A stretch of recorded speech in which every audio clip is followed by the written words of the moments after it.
கிறிஸ்துவுக்குள் என் அன்பு தேவ பிள்ளைகளே, கர்த்தர் உங்களை ஆசீர்வதிப்பாராக. இந்த ஆத்மீக யாத்திரை நிகழ்ச்சியின் வாயிலாய் உங்களை சந்திப்பதில் மிகுந்த மகிழ்ச்சி அடைகிறேன். யாத்திராகமம் 20ஆம் அதிகாரம் 12ஆம் வசனத்திலே, உன் நாட்கள் நீடித்திருப்பதற்கு உன் தகப்பனையும் உன் தாயையும் கனம் பண்ணுவாயாக. ஆம், நம்முடைய நாட்கள் நீடித்திருப்பதற்காக இன்றைய உலகத்திலே அநேக காரியங்களை கையாண்டு வருகிறதை நாம் பார்க்கிறோம். உணவு பழக்க முறையிலே அநேக மாற்றங்களை எடுக்கிறதை, ஒவ்வொரு மனிதர்களும் ஒவ்வொரு விதமான அணுகுமுறைகளை மேற்கொள்வதை நாம் பார்க்கிறோம். உடற்பயிற்சியிலே அநேக அக்கறை செலுத்துகிறதை நாம் பார்க்கிறோம். இன்னும் அநேக யோகா போன்ற காரியங்களில் ஈடுபட்டு மருத்துவ ஆலோசனைகளை அதிகம் பெற்று அதிகமாக தங்களுடைய ஆயுசு நாட்களை பெருக பண்ண அதிக பிரயாசங்களை மனிதர்கள் ஏறெடுத்து கொண்டிருக்கிறதை நாம் பார்க்கிறோம்.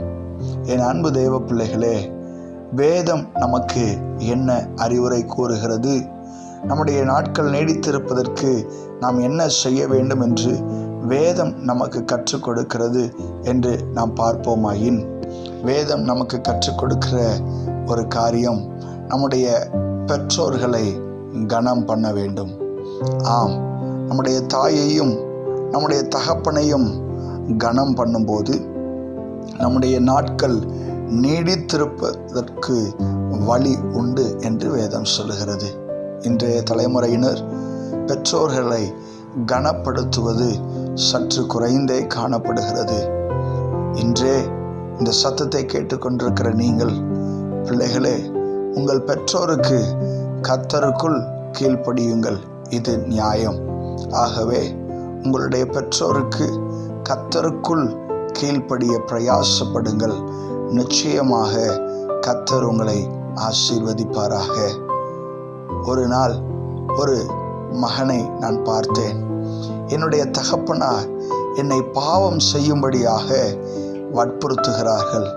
ஆகவே பிள்ளைகள் பெற்றோருக்கு கீழ்ப்படிய வேண்டும் என்று சொல்லுகிறீர்களே, என் பெற்றோர்கள் செய்கிற பாவத்துக்கு என்னை நான் விற்று போடலாமா என்று சொல்லி ஒரு கேள்வியோடு கேட்டார்கள். என் அன்பு தேவ பிள்ளைகளே, பெற்றோருக்கு கர்த்தருக்குள் கீழ்ப்படிய வேண்டும். தேவனுக்கு பிரியமான காரியங்களை, கடவுளுக்கு பிரியமான செயலை அவர்கள் சொல்லும்போது நிச்சயமாக நாம் கீழ்ப்படிய வேண்டும்.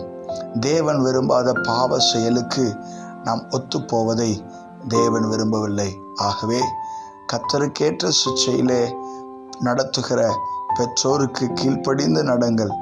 நிச்சயமாக கர்த்தர் உங்களை ஆசீர்வதிப்பார். கண்களை மூடி ஜெபிக்கலாம். அன்பும் இரக்கம் நிறைந்த நல்ல தகப்பனே, இந்த சத்தத்தை கேட்டுக்கொண்டிருக்கிற உம்முடைய பிள்ளைகள், பெற்றோருக்கு கீழ்ப்படி அர்ப்பணித்த ஒவ்வொரு பிள்ளைகளையும் ஆசீர்வதிப்பீராக.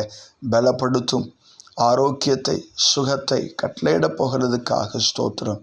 தொடர்ந்து பிள்ளைகள் பெற்றோருக்கு கொடுக்க வேண்டிய கனத்தை சரியான முறையில் கொடுக்க பிள்ளைகளை ஆசீர்வதித்து உயர்த்துவீராக. இயேசுவின் நாமத்தில் ஜெபிக்கிறோம் ஜீவனுள்ள நல்ல பிதாவே, ஆமேன். God bless you. கர்த்தர் உங்களை ஆசீர்வதிப்பாராக. ஆமேன்.